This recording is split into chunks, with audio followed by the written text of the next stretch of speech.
అదిరన్ సంచ మహేశ్వరంకి అతి సమీపంలో HMDA approved villa ప్లాట్లు ఈఎంఐ మరియు బ్యాంక్ లోన్ సౌకర్యం అందుబాటులో.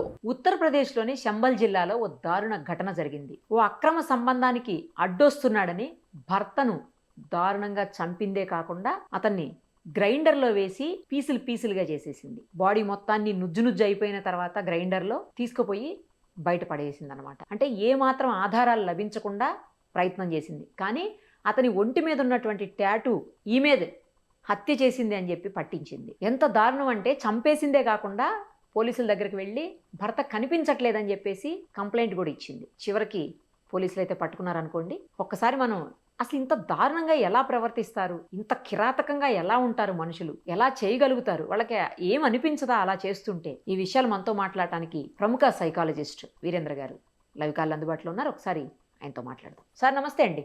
డాక్టర్ గారు నమస్తే. డాక్టర్ గారు, మనం లాస్ట్ ఇయర్ చూసాము హైదరాబాద్లో కూడా ఒక మిలిటరీలో చేసి వచ్చినటువంటి ఒక వ్యక్తి తన భార్యని చంపేసి గ్రైండర్లో మిక్సీలాగా గ్రైండర్లో వేసి చేసేసి ఆ తర్వాత దాన్ని తీసుకెళ్ళి కుక్కర్లో ఉడకబెట్టి పౌడర్ రూపంలో చేసేసి తీసుకుపోయి చెరువులో కలిపేశాడు. అది అసలు చెప్పాలంటే కూడా ఒక రకమైనటువంటి ఇప్పటికీ ఇంకా, ఎందుకంటే ఆ రోజు ఆ ఘటన జరిగినప్పుడు నేను వెళ్ళొచ్చాను అక్కడకు, చూశాను సార్. మొత్తం అంత దారుణంగా అనిపించింది. అసలు ఇప్పుడు చెప్తుంటే కూడా ఒక రకంగా అనిపిస్తుంది. మళ్ళీ అలాంటి ఘటనే ఇప్పుడు ఉత్తరప్రదేశ్లో చోటు చేసుకుంది.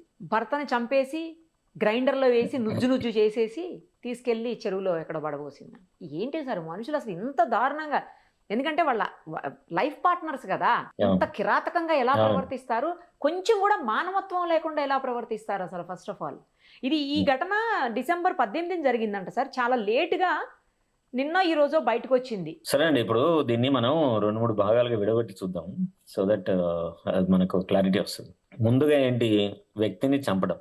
రెండోది, చంపిన తర్వాత దాన్ని బాడీని ఎట్ట చేయాలని. మనం ముందుగా చూడాల్సింది ఏంది, చంపడం అనేది ఒక భార్యాభర్తల సంబంధం కొనసాగుతున్న క్రమంలో భార్య భర్త పట్ల ఏమంటారు ద్వేషం పెంచుకుందో లేకుంటే అడ్డొస్తుందని అనుకున్నారో, మొత్తానికి అక్రమ సంబంధానికి కలిసి ఇక్కడ హైదరాబాద్ కేసు కూడా అంతే సార్. అక్రమ సంబంధానికి అడ్డొస్తుందనే భార్యను చంపాడు. ఇక్కడ కూడా సేమ్ సిచ్యుయేషన్. కాబట్టి ఇప్పుడు మనం అర్థం చేసుకోవాల్సి ఏంటంటే, ఇదేమి కొత్త విషయం కాదు. ప్రపంచవ్యాప్తంగా మనిషి పుట్టికనే ఈ భూమి మీద పుట్టినప్పటి నుంచి ఉన్న greatest, the most powerful attraction ఏదైనా ఉందని అంటే ఆపోజిట్ సెక్స్ అట్రాక్షన్, రైట్?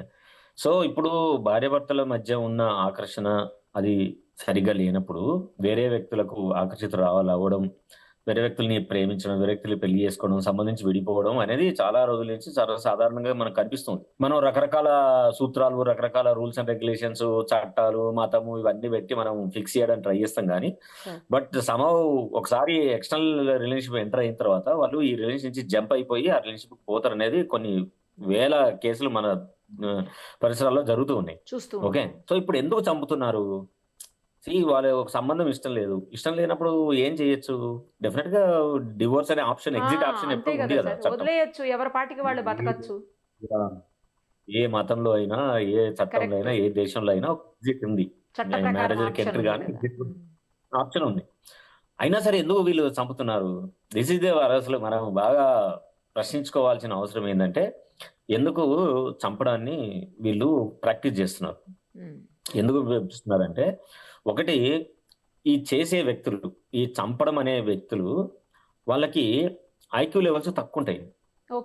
వాళ్ళు బియాండ్ సిచ్యువేషన్ ఆలోచించలేరు. వాళ్ళు చేస్తున్న ప్రతిసారి ఏమనుకుంటారంటే, నేను ఇప్పుడు చేస్తున్న పనిని ఎవ్వరు గుర్తించరు, మనం చెప్తే నమ్మేస్తారు. దీనికి వాళ్ళు ఎట్లా నమ్ముతారు? ఇప్పుడు ఇంత టెక్నాలజీ అడ్వాన్స్ అయిపోయింది. ఎక్కడనో ముందులకు దొంగతనం చేసినా సరే కెమెరా ద్వారా పట్టించుకొని పోలీసులు within no time change చేసి 24 hours లో పట్టేసుకుంటున్నారు కదా. ఇంత టెక్నాలజీ అయినా కూడా వీళ్ళు ఎందుకు ఇట్లా ఆలోచిస్తారు అని అంటే, ఇప్పుడు మనం సినిమాలు చూస్తున్నాం అనుకోండి. సినిమాలో ఏం చూస్తారండి? సినిమాలో పోలీసులు ఉట్టి పనికిరాని సిస్టమ్. మన హీరో గారు వెళ్ళి 100 మందిని చంపేస్తారు, ఎవరు పట్టుకోరు. విలన్ గారు వెళ్ళి ఇంకో 100 మంది చంపేస్తారు, ఎవరు పట్టుకోరు. హీరోయిన్ రోడ్డు మీద కొడతారు, ఏం పట్టుకోరు. ఒక అమ్మాయిని టీజ్ చేస్తారు, ఏం కాదు. సో ఇవన్నీ ఏం చేస్తున్నాయి, మనకి మనం అనుకున్న ఆలోచనకు సపోర్ట్ చేస్తాయి. సో దీన్ని ఏమంటామండి అంటే, బ్రెయిన్ కు మనకు తెలియకుండానే కన్ఫర్మేషన్ బయాస్ అని అంటాం. అంటే మనం ఏదైతే అనుకుంటామో దానికి అనుకూలంగా ఉన్న విషయాలనే చూస్తాము, అనుకూలంగా ఉన్న విషయాలనే చదువుతాము, అనుకూలంగా ఉన్న వ్యక్తులతోటే మనం ఈ విషయాన్ని చర్చిస్తాము. హ్మ్. సో ఇప్పుడు మన ఫ్రెండ్స్ తోటి నేను ఇట్లా హత్య చేయాలని ఆమె మాట్లాడి ఉంటది. మాట్లాడితే ఎట్లా మరి పోలీసు పట్టుకుంటారు కదా అని ఎవరో అంటారు కదా. అవును. అవును. అన్నప్పుడు ఏం చేస్తారు, మనం ఇట్లా చేద్దాము, మనం ఇట్లా రుబ్బేద్దాము, కాబట్టి ఎవరు పట్టుకోరు. ఎట్లా తెలుస్తుంది రుబ్బేస్తే? హ్మ్. ఎవరు తెలియదు. సో తెలియాలి, వీళ్ళకి అర్థం కాని ఏ విషయం అని అంటే, నిజంగానే ఒక వ్యక్తి మనతో జీవిస్తున్న వ్యక్తి లేడు అనగానే ఈ సిస్టమ్ ఎట్లా ఊరుకుంటది ఒకటి. రెండోది కుటుంబ సభ్యులు గాని యెస్. దాంతో కుటుంబ ఆ సభ్యులు అబ్బాయికి గూడా. కనెక్ట్ అవును. ఉండవచ్చు గాని, అవును. కనీసం స్నేహితులు గాని ఎవరో ఒకరు ప్రశ్నిస్తారు కదా. ఖచ్చితంగా. ఆ ప్రశ్నను ఎట్లా చంపుతావు? మనిషిని చంపినావు సరే, హ్మ్. బట్ మనుషుల్లో ఉండే ప్రశ్నను యూ కెనాట్ కిల్ ఇట్ కదా. ఇక్కడ majority of the people they do mistake. వాళ్ళకి ఇక్కడ ఒకటి, వాళ్ళకి ఆ ఇంటెలిజెన్స్ ఎక్కువ ఉండదు. దూరంగా ఆలోచించి ఏం జరిగితే బాగుంటుందో అని ఆలోచించలేరు వాళ్ళు. That is one. రెండోది కన్ఫర్మేషన్ బయాస్ తోటి మనం ఏదో అనుకుంటామో అదే చెప్పే వాళ్ళతో మాట్లాడి కన్ఫర్మ్ చేసుకుంటారు. ఏంటంటే అవును అవును గుర్తించరు, ఎవరు గుర్తించరు, మనం హ్యాపీగా ఉండొచ్చు అనే భావననే సపోర్ట్ చేసే ట్రూప్ లోనే ఉంటారు వాళ్ళు. దట్ ఈస్ రెండోది.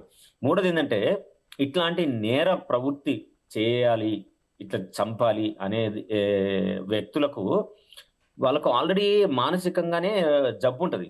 ఓకే. సో ఈ మానసిక జబ్బుతోటి ఏం చేస్తారంటే వాళ్ళు ఎమోషనల్ గా అయిపోతారు. వాళ్ళు ఏ ఏ ఏ లక్ష్యం అయితే నెరవేర్చుకోవాలనుకుంటున్నారో ఆ లక్ష్యానికి మాత్రమే అనుగుణంగా ఉండే పనులు మాత్రమే వాళ్ళకు ఎక్కువ రెస్పాన్సిబుల్ అనిపిస్తాయి. హుహు. మిగతా అన్ని వాళ్ళు పెద్ద టచ్ చేయవు. సో కాబట్టి వాళ్ళు డెఫినెట్ గా ఆ పనిని చేద్దాం అనుకుని నిర్ణయించుకున్నారు కాబట్టి చంపేస్తాం. చంపేయడం చేసిన తర్వాత ఇక అది ఓన్లీ ఆబ్జెక్టే కదండి. అంతేలే సార్. ఆ! ఆ! సో అడ్డు తొలగింది. నెక్స్ట్ ఏంటి? పోలీస్ సిస్టమ్ నుంచి మనం తప్పించుకోవాలి. తప్పించుకోవాలంటే ఏం చేయాలా? హ్మ్. ఏమి అవకాశాలున్నాయి తప్పించుకోవడానికో? మనం శవం దొరకకుండా చేయాలా? ఏ హ్మ్. ఏ రకంగా చేస్తే శవం దొరకకుండా అయితది? మనం ముక్కలు ముక్కలు చేద్దామా? లేకుంటే ఉడకబెడదామా? లేకుంటే ఏది చేద్దామా? ఇంకా అవన్నీ they deal as if it is only object, not as a person. So ఎప్పటినుంచో వ్యక్తి గురించి ఒక ఎమోషనల్ ఏమంటారు హేట్‌లను పెంచుకున్న ఒక వ్యక్తి హ్మ్. ఎట్లయితే ప్రవర్తించాలో ఈ విషయం లోపల ఎగ్జాక్ట్‌లీగా వాళ్ళు అట్లే ప్రవర్తిస్తారు. కాబట్టే వాళ్ళు చివరికి ఈ పరిస్థితికి చేరుకునేందుకు ఎక్కువ అవకాశం ఉంది. ఇవి ట్రీట్‌మెంట్ చేయాల్సిన అవసరం ఉంటదా సార్ ఇలాంటి వ్యక్తులకు? లేకపోతే అవసరం లేదు, శిక్ష పడితే సరిపోద్దా? నో. Set no. నో. అయిపోతారా? ఇదే హ్మ్. గదండీ! ఇప్పుడు శిక్షతోటి మనుషులెప్పుడు మారరు. శిక్ష అనేది ప్రతి సిస్టమ్‌లో రూల్ ఆఫ్ ద ల్యాండ్ ఉంటది గాబట్టి, ఆ రూల్ ఆఫ్ ద ల్యాండ్ తోటి పోతారు. బట్ ప్యారలెల్‌గా ఏం జేయాలి వాళ్ళకి నిజంగానే ఇమ్మీడియేట్‌గా వాళ్ళను సైకియాట్రిస్ట్ చూపియాల. ఒక సైకాలజిస్ట్ టీమ్ చూపియాల.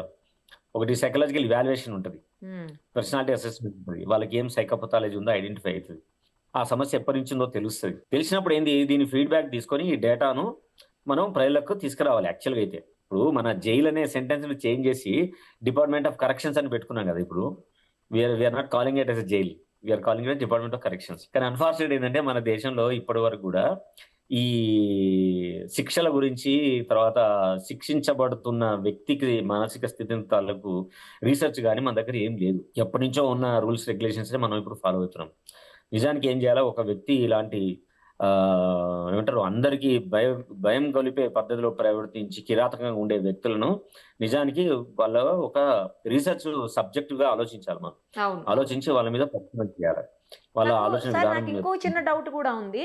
యాక్చువల్లీ ఇప్పుడు హ్మ్. ఇలా శిక్ష వేస్తారు. అంత లేకపోతే సైకియాట్రిస్ట్ చూపిస్తారు. సైకాలజిస్ట్ టీమ్ చూస్తుంది.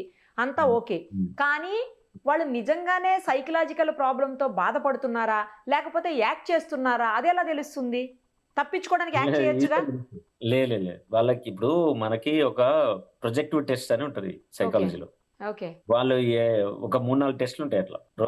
రోషాక్ ఇంక్ బ్లాట్ టెస్ట్ అని, ఆహా! ఎంఎంపీఏ అని, ఓకే. ఇవన్నీ పర్సనాలిటీ టెస్ట్‌లు. ఆహా!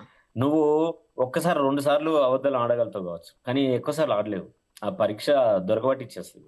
Okay. They are so powerful that they can easily identify that what is your problem. ఓహో!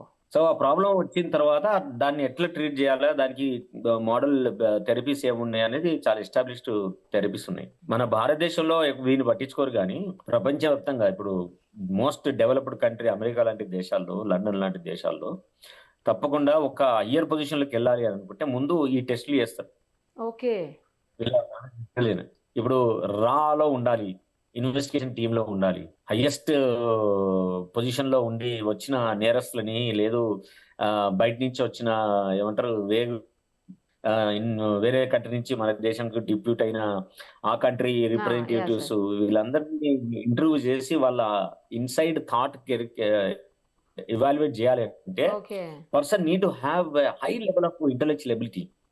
సో వాళ్ళకి ఏం పెథాలజీ ఉండకూడదు, ఇవన్నిటిని ఉన్నాయా లేవా అనుకోవడానికి ఈ పర్సనల్ టెస్ట్ చేస్తాం, చేసి అప్పుడు రిక్రూట్ చేస్తాం. సో దట్ ఈ పర్సన్ యొక్క ఫుల్ పొటెన్షియల్ ని మనం ఉపయోగించుకోవడానికి అవకాశం ఉంటుందని అట్లా చేస్తాం.